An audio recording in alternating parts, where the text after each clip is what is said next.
Let's go back to a huge political story because donations to the Clinton Foundation and possible conflicts of interest have been a concern ever since Hillary Clinton was nominated for Secretary of State. Well, here is former President Bill Clinton discussing those early concerns and Hillary Clinton's pledge of transparency. This all took place back in 2012. If your wife is Secretary of State and you get sponsors in another country, they may be doing it just because they believe in it, but it opens up too many questions of conflicts of interest, so we suspended those. Well, joining me now, Peter Schweizer, author of Clinton Cash. Great to have you in studio. Thanks for having me, Gretchen. So this is from 2012. Yeah. President Clinton talking about the potential conflicts of interest, and yet nothing was really done, right?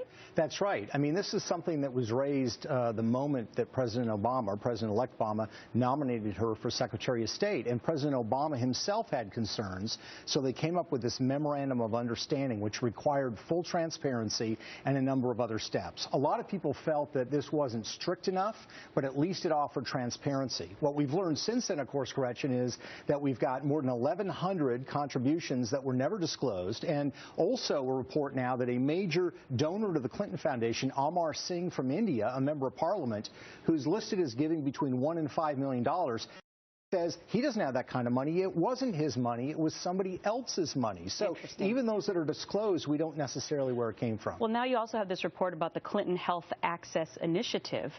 That they apparently didn't even say the list of their donors, no names, right? So what does that say to you? I think it's hugely troubling because, you know, President Clinton there acknowledged, and I think everybody in Washington who's aware of the situation realizes that if your spouse is the Secretary of State, people overseas in particular want to influence you, and you can't influence American politics if you're overseas with campaign contributions. You've got to find other ways. So inflated speaking fees or inflated contributions to a foundation are a great way to curry favor and influence. Okay, so what do you say to the people who say, look, he never connected the dots, meaning you, that you just sort of lay out this information and that you never really prove that anything illegal actually happened? Well, I don't have access to the emails and the servers. That's very true. But neither does anyone else. Exactly.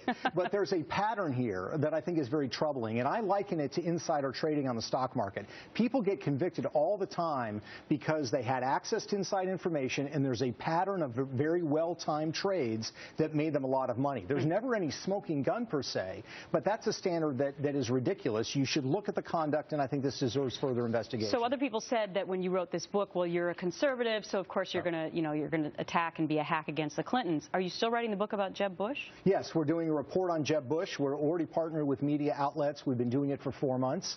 It doesn't involve things like uranium overseas, because we're talking about a governor of the state of Florida, but we are looking into land deals, airport deal, and things like that. All right, very interesting. Clinton Cash, already on the bestseller list. Peter, good to see you. Thank you, Gretchen.